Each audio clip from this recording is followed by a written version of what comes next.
करते हैं, active and passive voice कहते हैं। ठीक है, तो आज से हमारा स्टार्ट हो रहा है ये चैप्टर। और चलिए, तो हमारा टॉपिक जो है बच्चे आज हम स्टार्ट कर रहे हैं, ये हमारा टॉपिक है वॉइस।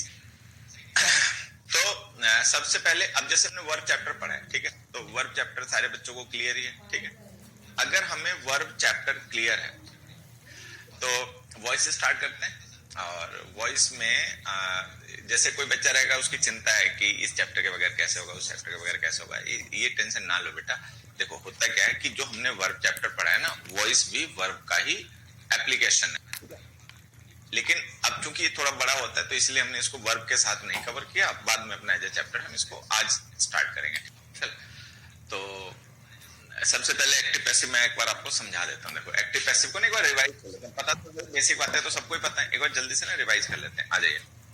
सबसे पहले तो ये कि भाई वॉइस होता क्या है, ये बेसिक सी बातें एक बार रिवाइज कर लेते हैं। ठीक है, वॉइस होता क्या है, तो मुझे लगता है हमारे सारे बच्चे बात जानते होंगे कि वॉइस क्या होता है, लेकिन फिर भी एक बार हम डिस्कस कर लेते हैं। देखो, it is a verb form, it is a verb form which shows whether something is done by the subject or to the subject. It is a verb form, voice verb की form होती है। ठीक है, जो ये show करती है कि something is done by the subject और टू द सब्जेक्ट। वर्ब की ऐसी फॉर्म जिससे हमें ये पता चले कि सब्जेक्ट ने कुछ किया या सब्जेक्ट को कुछ हुआ, उसको हम वॉइस कहते हैं। तो वॉइस क्या होता है, वर्ब की फॉर्म होती है जो ये शो करती है कि सब्जेक्ट ने कुछ किया या सब्जेक्ट को कुछ हुआ। ये तो सब। अब इसके हिसाब से अगर हम देखें तो दो वॉइस हो सकती है। एक ऐसी वॉइस जिसमें सब्जेक्ट कुछ करता होगा, उसे हम कहते हैं एक्टिव। एक ऐसी वॉइस जिसमें सब्जेक्ट को कुछ होता होगा, मतलब सब्जेक्ट नहीं करता होगा, करता कोई और होगा, सब्जेक्ट को कुछ होता होगा, जिसे हम कहते हैं पैसिव। तो हमें पता है कि वॉइस दो होती है, एक्टिव होती है और पैसिव होती है। अब देखो क्या है, एक्टिव वॉइस क्या होती है, the subject is the doer, the subject is the doer.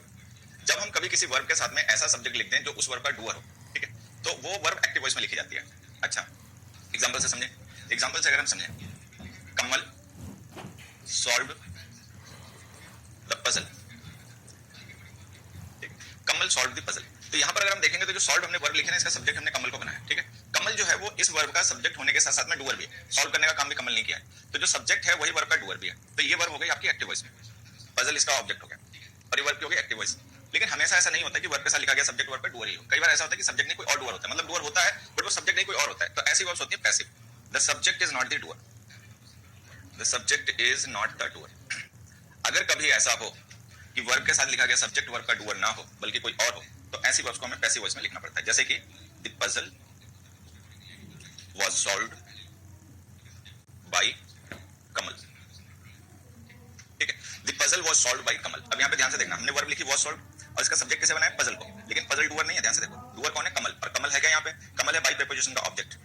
तो जो डूअर है कमल, वो सब्जेक्ट नहीं है, और जो सब्जेक्ट है वो डूअर नहीं है। तो ऐसी वर्ब्स जिनका सब्जेक्ट नहीं कोई और डूअर होता है, उन्हें हमें पैसिव वॉइस में लिखना पड़ता है। तो जो हमने वाज सॉल्व्ड लिखा ना बच्चे, ये हमारी पैसिव वर्ब है।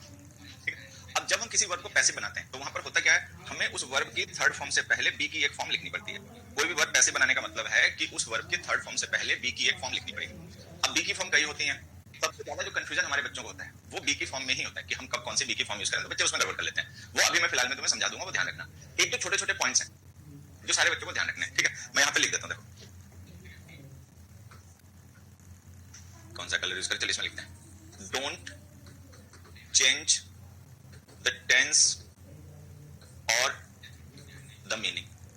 चाहे एक्टिव से पैसिव बनाओ और चाहे पैसिव से एक्टिव बनाओ, ये बात ध्यान रखनी है हमेशा कि कभी कोई ऐसा ऑप्शन हम टिक ना करें जिसमें हमारा जो ओरिजिनल क्वेश्चन था उससे डिफरेंट मीनिंग या डिफरेंट टेंस आ जाए। तो टेंस और मीनिंग नहीं हमें चेंज करना है। ठीक है, जैसे कि एक चीज देखो, ये जो हमने लिखा ना कमल सॉल्व्ड द पजल, तो ये जो हमने सॉल्व वर्ब लिखी है ये एक्टिव वॉइस में है। ठीक है, पास्ट इंडेफिनिट टेंस। ये जो हमने वाज सॉल्व्ड लिखा है ये पैसिव वॉइस में है, पास्ट इंडेफिनिट टेंस। ये नहीं कि हमें पास्ट परफेक्ट बना देना है। ठीक है, ऐसा नहीं है कि हमें पास्ट परफेक्ट टेंस बना देना है, टेंस वही रहेगा, मीनिंग वही रहेगा, बस एक्टिव से पैसिव वॉइस चेंज होगी। तो एक्टिव से पैसिव वॉइस चेंज करते समय सारे बच्चों को ध्यान रखना है कि हम कोई ऐसा ऑप्शन टिक ना कर दें जिसका मीनिंग या जिसका टेंस हमारे ओरिजिनल क्वेश्चन से डिफरेंट हो, तो वो ऑप्शन गलत हो जाएगा। एक चीज ये ध्यान रखनी है। दूसरा क्या ध्यान रखना है, दूसरी ध्यान रखनी है प्रोसेस कि एक्टिव से पैसिव हम बनाते कैसे हैं। हालांकि वो प्रोसेस जो है वो थ्योरी टाइप ही है, उससे काम चलता नहीं है, काम प्रैक्टिकल से ही समझ में आता है, लेकिन फिर भी हम लिख देते हैं जैसी भी है। जब हम किसी वर्ब को एक्टिव से पैसिव बनाते हैं, मान लो कोई वर्ब एक्टिव वॉइस में लिखी है, ठीक है, और हमें उस वर्ब को पैसिव बनाना है। कोई वर्ब जो है वो एक्टिव वॉइस में लिखी है ठीक है, और हमें उस वर्ब को क्या करना है बच्चे, पैसिव बनाना है। तो जो भी वर्ब एक्टिव वॉइस में लिखी होगी देखो उसके साथ में वर्ब का सब्जेक्ट होगा, एक वर्ब होगी और उसका ऑब्जेक्ट होगा। ठीक है, ये इतनी चीजें होंगी। अब जब हम उसका पैसिव बनाएंगे तो सबसे पहला हम काम क्या करेंगे कि जो वर्ब का ऑब्जेक्ट होगा उसको सब्जेक्ट बनाएंगे। ठीक है, दूसरा काम हम ये करेंगे कि वर्ब किसी भी फॉर्म में हो, मेन वर्ब जो है हमारी एक्टिव वॉइस में वो किसी भी टेंस के किसी भी फॉर्म में हो, उसको जब हम पैसिव बना के लिखेंगे तो बी की फॉर्म के साथ, बी की कई फॉर्म होती हैं, उनमें से किसी एक का यूज करके, ठीक है, एक मिनट बच्चों, जब हम किसी वर्ब को पैसिव बनाएंगे तो हम उसको बी की फॉर्म के साथ थर्ड फॉर्म में लिखेंगे। ठीक है, और जो सब्जेक्ट होगा वो ऑब्जेक्ट बन जाएगा, लेकिन वो ऑब्जेक्ट वर्ब का नहीं बनेगा, वो ऑब्जेक्ट बनेगा प्रेपोजिशन का। यूजुअली वो प्रेपोजिशन बाई होती है, यूजुअली वो प्रेपोजिशन जो होती है वो बाई होती है। ठीक है, तो ये प्रोसेस हमें फॉलो करनी पड़ती है। पहला काम हमें क्या करना पड़ता है, पहला काम हमें ये करना पड़ता है कि जो वर्ब का ऑब्जेक्ट है उसको हम वर्ब का सब्जेक्ट बनाएं। ठीक है, पैसिव वॉइस में। फिर जो वर्ब एक्टिव वॉइस में उसको पैसिव वॉइस में लिखें तो उसके थर्ड फॉर्म से पहले बी की एक फॉर्म यूज करें। ठीक, उसके बाद में लास्ट काम ये होता है कि जो एक्टिव वर्ब का सब्जेक्ट है उसको पैसिव वॉइस में ऑब्जेक्ट बनाएं, लेकिन ध्यान रखना कि वो ऑब्जेक्ट जो होता है वो वर्ब का नहीं होता, वो ऑब्जेक्ट प्रेपोजिशन का होता है, यूजुअली वो प्रेपोजिशन बाई होती है।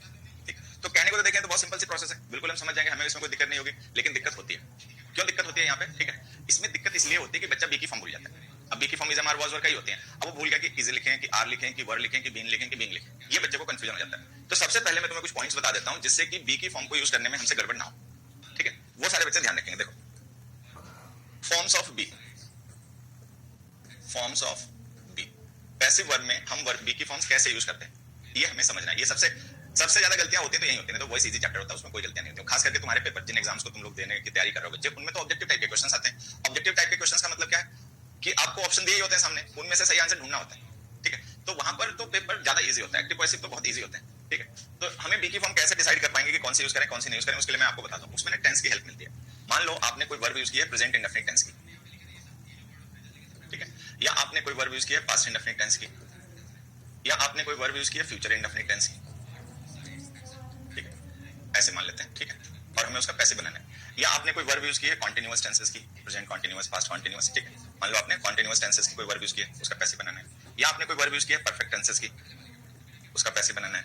ठीक है, या आपने कोई वर्ब यूज की है, ठीक है, मान लेते हैं मॉडल वर्ब्स के साथ में, कोई टेंस नहीं लिखा लेकिन आपने जो मॉडल वर्ब्स होती है ना, मॉडल्स के साथ में आपने कोई वर्ब लिख रखी है और उसका पैसिव बनाना है। तो ये सिचुएशंस होती हैं, ये सिचुएशंस होती हैं जब आप किसी वर्ब का वॉइस चेंज करना चाहोगे तो उस समय वो वर्ब इनमें से किसी एक हालत में होगी, या तो वो प्रेजेंट इंडेफिनिट टेंस में होगी, या पास्ट इंडेफिनिट टेंस में होगी, या फ्यूचर इंडेफिनिट टेंस में होगी, या किसी कॉन्टिन्यूअस टेंस में होगी, या किसी परफेक्ट टेंस में होगी, या किसी वो मॉडल वर्ब के साथ लिखी होगी। यही सिचुएशंस हो सकती हैं।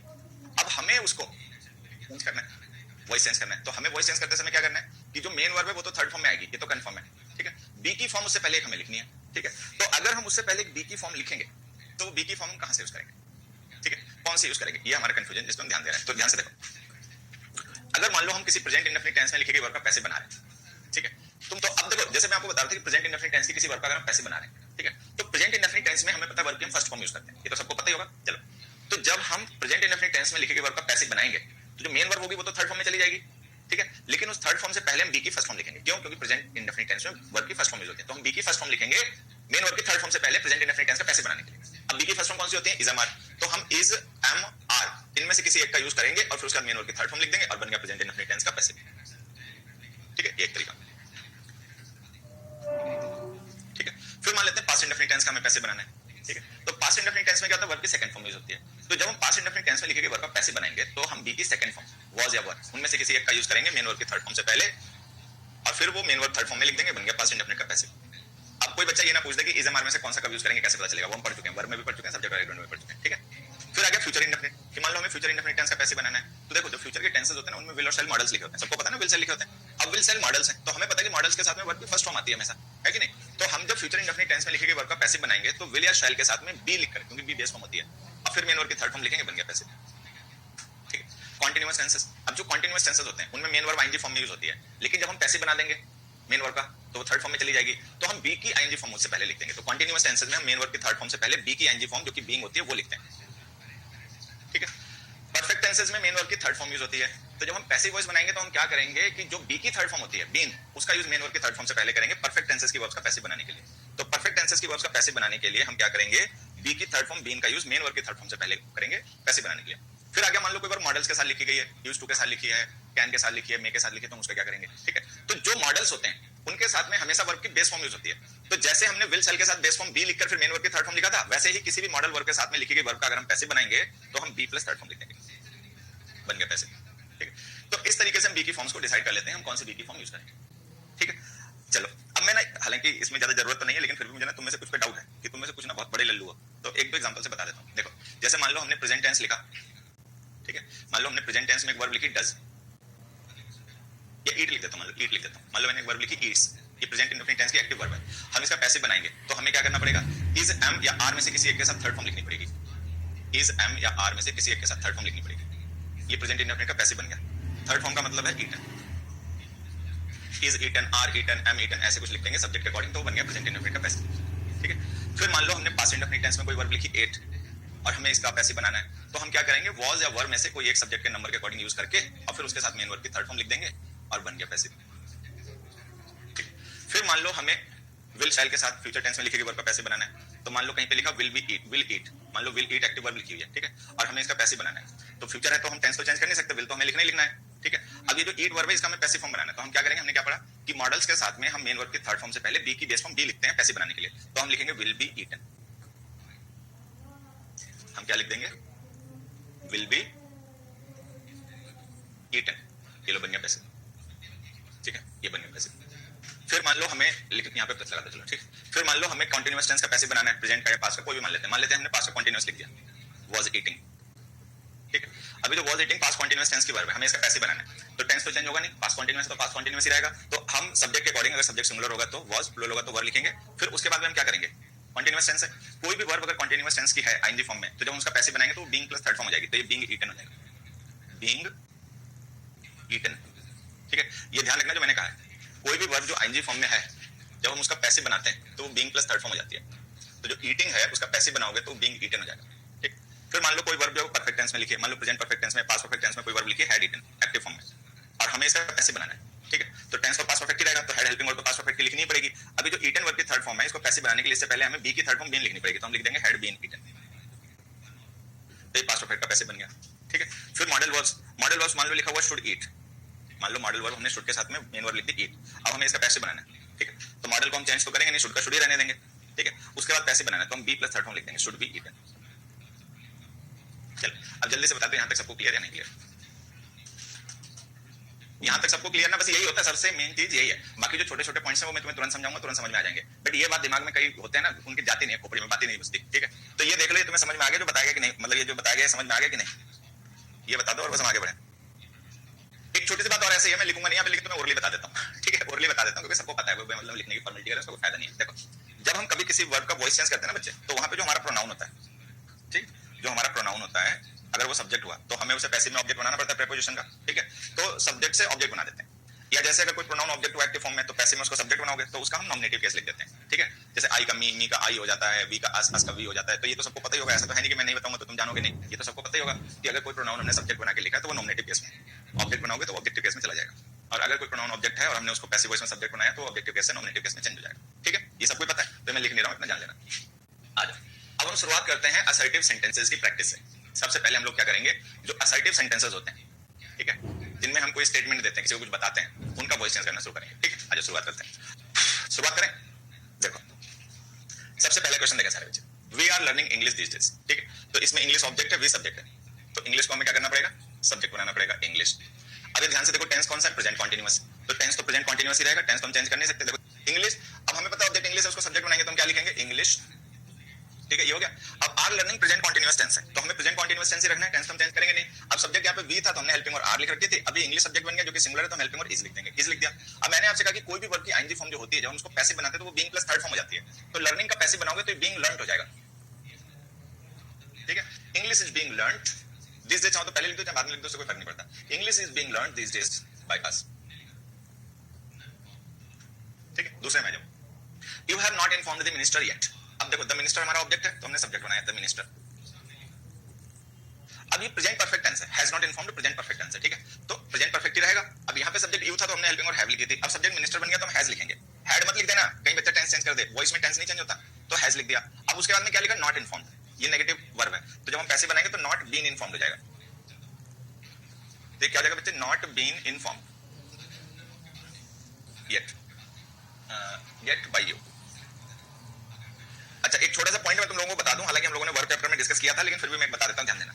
ये जो नॉट है ना, इसका यूज अगर कभी किसी सेंटेंस के में मेन वर्ब के साथ दो हेल्पिंग वर्ब हो तो पहली हेल्पिंग वर्ब की बात किया करो। अब जैसे यहाँ पे मेन वर्ब हमारी इन्फॉर्म्ड है और बीन हेल्पिंग वर्ब है पैसिव की, हैज हेल्पिंग वर्ब है प्रेजेंट परफेक्ट टेंस की, तो हम नॉट का यूज पहली हेल्पिंग वर्ब की बात करेंगे, हैज के बात करेंगे, बीन के बाद मत लिख देना। मान लो कोई ऐसा एग्जांपल लिखा हो जिसमें ये लिखा हो the minister has been not informed, तो वो गलत है, वो टिक मत करना। ये मत टिक कर देना कि the minister has been not informed, लिखना the minister has not been informed. ये हमने वर्ब में भी पढ़ा था, तुम्हें ध्यान रहो कि किसी भी सेंटेंस में अगर हमने मेन वर्ब के साथ में दो या दो से ज्यादा हेल्पिंग वर्ब लिख रखी है, ठीक है, तो हम नॉट का यूज पहली हेल्पिंग वर्ब के बाद करेंगे, ठीक है। तो ये पहले भी मैंने एक बार बताया था, फिर से रिवाइज करवा दे रहा हूं।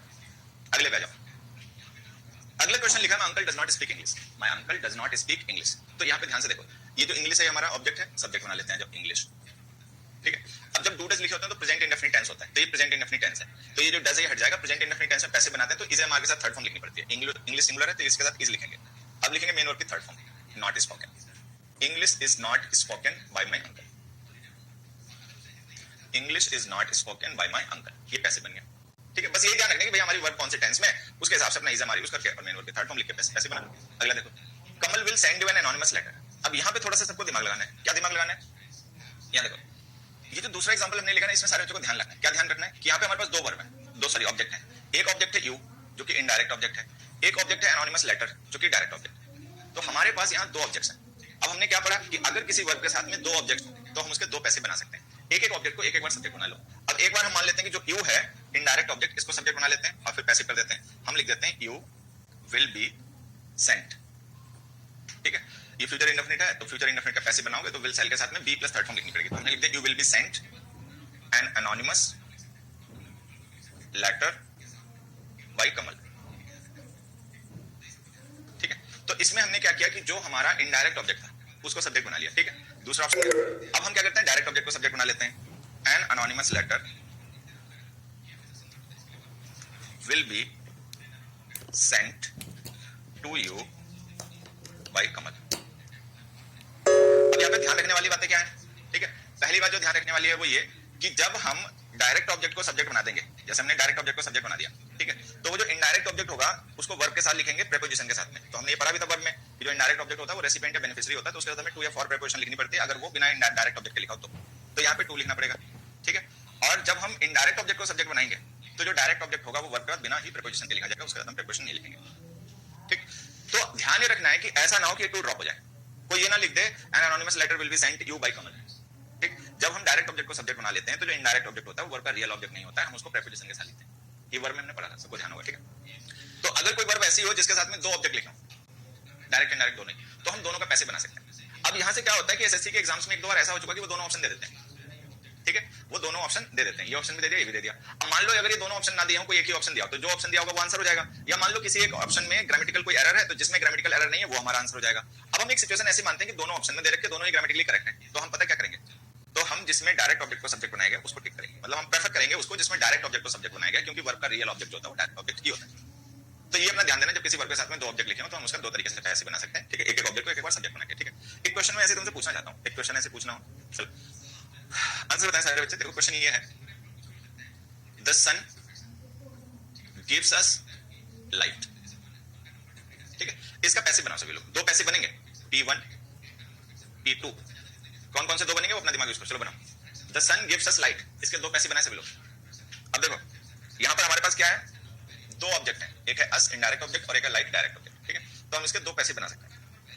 एक पैसे बनेगा we are given light by the sun, we are given light by the sun, ठीक है। दूसरा बनेगा light is given to us by the sun, ठीक है। We are given light by the sun and light is given to us by the sun. तो ये दो पैसे बनेंगे, अपना ध्यान रखेंगे सर। अगले क्वेश्चन में, अगला क्वेश्चन है बच्चे, the police are chasing a man with a suitcase, the man killed the snake with a stick. अब इन दोनों क्वेश्चंस पे ना टूटने से पहले एक छोटी सी बात मैं तुम्हें बता देता हूं कि इन दोनों में टेक्निकल पॉइंट क्या है जो मैं तुम्हें समझाना चाहता हूं एग्जांपल्स की मदद से, पहले वो समझ लो, ठीक। यहां पर अगर हम इन सेंटेंसेस में देखें तो द पुलिस सब्जेक्ट है, ठीक है, द मैन सब्जेक्ट है, आर चेजिंग वर्ब है प्रेजेंट कंटीन्यूअस में, किल्ड वर्ब है पास्ट इंडेफिनिट टेंस में, अब मैन ऑब्जेक्ट है, द स्नेक ऑब्जेक्ट है। अब ये जो हमने with a suitcase prepositional phrase लिखी है, with a stick prepositional phrase लिखी है, तो जैसा कि हम जानते हैं कि जो प्रेपोजिशनल फ्रेज होती है कि जब हम प्रेपोजिशन प्लस ऑब्जेक्ट लिखते हैं फ्रेज, तो वो फ्रेज हमेशा सेंटेंस में एडजेक्टिव एडवर्ब का काम करती है। अगर लिखी गई प्रेपोजिशनल फ्रेज किसी नाउन या प्रोनाउन को डिस्क्राइब कर रही हो, whichever kind of का अप्लाई कर रही हो, तो वो एडजेक्टिव होती है। अगर प्रेपोजिशनल फ्रेज सेंटेंस में किसी वर्ब को, किसी एडजेक्टिव को, किसी एडवर्ब को डिस्क्राइब कर रही हो, व्हेन, वेयर, व्हाई, हाउ का अप्लाई कर रही हो, तो वो एडवर्ब होती है। ठीक है, ये सबको पता है। अब ध्यान से देखो, हमें ये पता करना है कि हमारी लिखी गई प्रेपोजिशनल फ्रेजेस क्या है, ये एडजेक्टिव है या एडवर्ब है, वर्ब को डिस्क्राइब कर रही है, किसी नाउन को डिस्क्राइब कर रही है, ये हमें समझना है। और इसकी कोई ट्रिक नहीं हो सकती है, वो आपको सेंटेंस पढ़ के ही समझना पड़ेगा। अब जैसे देखो, the police are chasing a man, ठीक है, what kind of man, with a suitcase. With a suitcase का मतलब एक ऐसा मैन जिसके पास सूटकेस है, पुलिस उसको चेस कर रही है। तो विद अ सूटकेस जो है ना, वो डिस्क्रिप्शन है मैन का, तो वो एडजेक्टिव है। अब यहाँ पे आ जाओ, the man killed the snake with a stick. अब अगर हम ये मान लें कि विद अ स्टिक जो है स्नेक का डिस्क्रिप्शन है, कि उस आदमी ने एक सांप को मार डाला जिसके पास लाठी थी, सांप लाठी डंडा लेकर तो आएगा नहीं, तो विद अ स्टिक जो है ना, वो स्नेक का डिस्क्रिप्शन नहीं है, वो डिस्क्रिप्शन इस एक्शन का, कि उसने कैसे मारा। The man killed the snake, man ने स्नेक को मार डाला, कैसे मारा भाई उसने, ठीक है, पैर से मार डाला, बंदूक से मार डाला, कैसे मार डाला, ठीक है, विद अ स्टिक। तो विद अ स्टिक जो एडवर्ब फ्रेज है, हाउ का अप्लाई और एडवर्ब है। ये प्रीपोजिशनल फ्रेज हाउ का अप्लाई और एडवर्ब, तो ये है एडवर्ब, ये है एडजेक्टिव। ये हाउ का अप्लाई नहीं है। The police are chasing a man with a suitcase, police जो है वो मैन का सूटकेस लेकर पीछा कर रही है, तो पुलिस सूटकेस लेकर नहीं पीछा कर रही होगी, मैन के पास सूटकेस होगा, पुलिस इसका पीछा कर रही होगी, ठीक है। तो ये है एडजेक्टिव उस ऑब्जेक्ट का, ये है एडवर्ब।